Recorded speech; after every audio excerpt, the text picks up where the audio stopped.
All right, so fight of the year. For pure entertainment value, I liked Maidana Karas.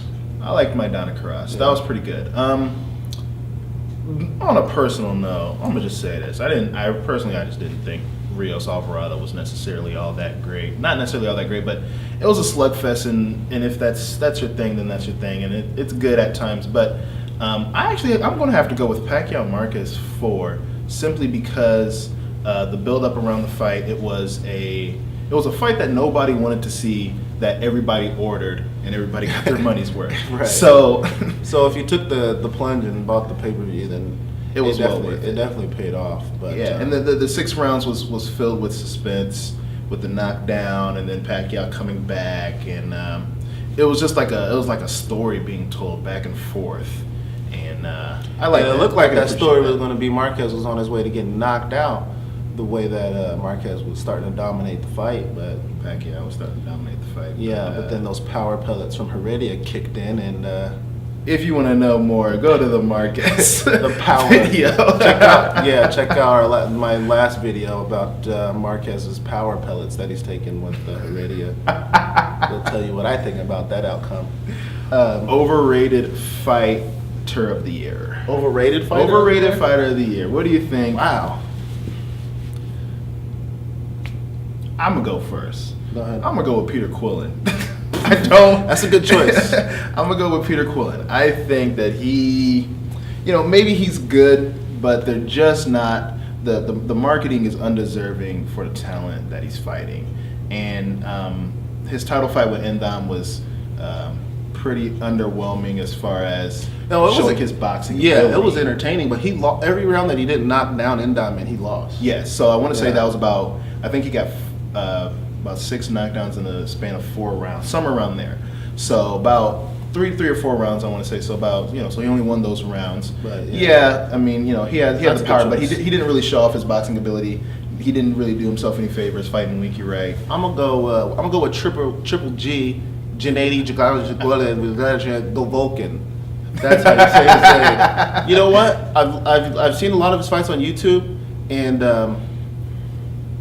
he's all right. I mean, he hasn't really showed us anything, and I know a lot of the non-American fans are really excited about him, but he looks good. I mean, he has good punching power, and he comes forward, and I don't know. I mean, just based upon what we saw this year, he doesn't seem like he's this world beater. Everyone's acting like he was the best kept secret in boxing, and he just seems kind of just okay to me so far. So Triple G. I'm gonna say this though. I did think it's kind of convenient that he was marketed on HBO just a few weeks before Sergio Martinez and Chavez fought. Yeah, he's definitely being hyped up by HBO. I think they're building him up to possibly fight Sergio Martinez in the future. Also, Ricky Burns, I think, is one of the most overrated fighters. I mean, I like Ricky Burns, but he ain't. I mean, look at his record. I mean, he hasn't really beat a whole lot of guys, and he's like ranked number 2 lightweight in the world right now. Yeah, and yeah, I mean, it's a weaker division. But I mean, if you're number 2 lightweight in the world based on Ricky Burns' resume, then I don't know, it's just weak. You're overrated. Yeah.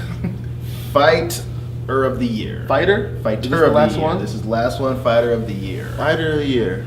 Well, Tough. you know what? I so badly wanted to give it to my boy Chavez Jr. this year. I was hoping he was going to beat Rubio, knock out Andy, and then knock out Sergio Martinez. But he didn't pull it off, so I got to go with Nonito Donaire because he beat Vasquez, he beat Matabula, knocked out Nishioka, and then he knocked out Arce. So that's 4 wins. I mean, he went 4-0 this year. Didn't nobody else do that? So. Yeah, and you know what? I'm gonna go with Donaire too. And it's not necessarily on the number of fights that he fought this year, which is very rare that somebody will actually fight 4 times in a year, let alone 3. Especially a champion. Champions don't fight 4 times a year. Like a dude coming up in the ranks, he'll fight 4 times in a year, maybe if he's fighting like 6 and 8 rounders. Yeah, exactly. Donaire, But that's pretty impressive champion level fights. But you know what? Let alone he fought Nishioka and then fought Arce, which in the rankings is really, really high. Yeah. So 2 potential future Hall of Famers right there. That's right. So that's that definitely gives him the nod. You got for fighter of the year. some runner-ups. Runner-up. Danny Garcia. I got Danny Garcia, and I have I'm gonna go with Adrian Broner. I thought he was pretty impressive this year, and Adrian Broner is definitely the breakout star of the year. definitely breakout star. You know, and the thing about it is that you kind of have to give it to him in a way, not fight of the year, but a runner-up nomination, because a lot of people believed that DeMarco was just going to plow through him. And if that's what you believe, and if he shows you wrong, you have to give him the nod for that. Yeah. You know, so I think he did really good this year, and I didn't think he was going to beat DeMarco the way he did, but I'm gonna give him one of the runner-ups. I'm used to my watch being on my left hand, but I had to switch it over to here. Really quickly, predictions for next year, 2013. Here's my predictions. Fighter of the year, maybe Saul Alvarez, Canelo, or Adrian Broner. I think Saul will beat Austin Trout and Floyd Mayweather in 2013 if they make those fights. Or Adrian Broner, he'll knock out Ricky Burns, he'll knock out Miguel Vasquez, and he'll knock out Richard Abreu. Those are my picks. The event of the year will probably be Canelo Mayweather. Yeah. And if they do that September 15th, I think that's where they're looking to do Oh, Sergio yeah, Martinez Chavez Jr. rematch. And as you well. got the fifth fight. You got the fifth fight as well coming Pacquiao, up. so. I think Garcia's going to do really well. I think he's going to probably knock out Danny Judah. Garcia? Yeah, Danny Garcia. He might knock out Judah, but I think he'll look pretty impressive.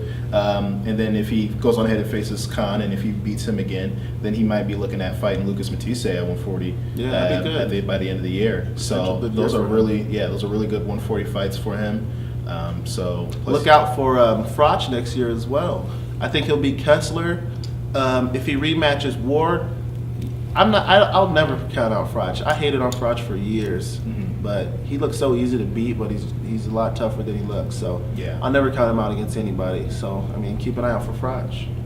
All right, this is the Sweet Science. This is for our 2012 year roundup for our own little award ceremony. Right. And for a oh shit, there's people coming. For a more comprehensive list, check out boxingsound.com. Consider subscribing to our channel. That's it. Sweet Science. Peace.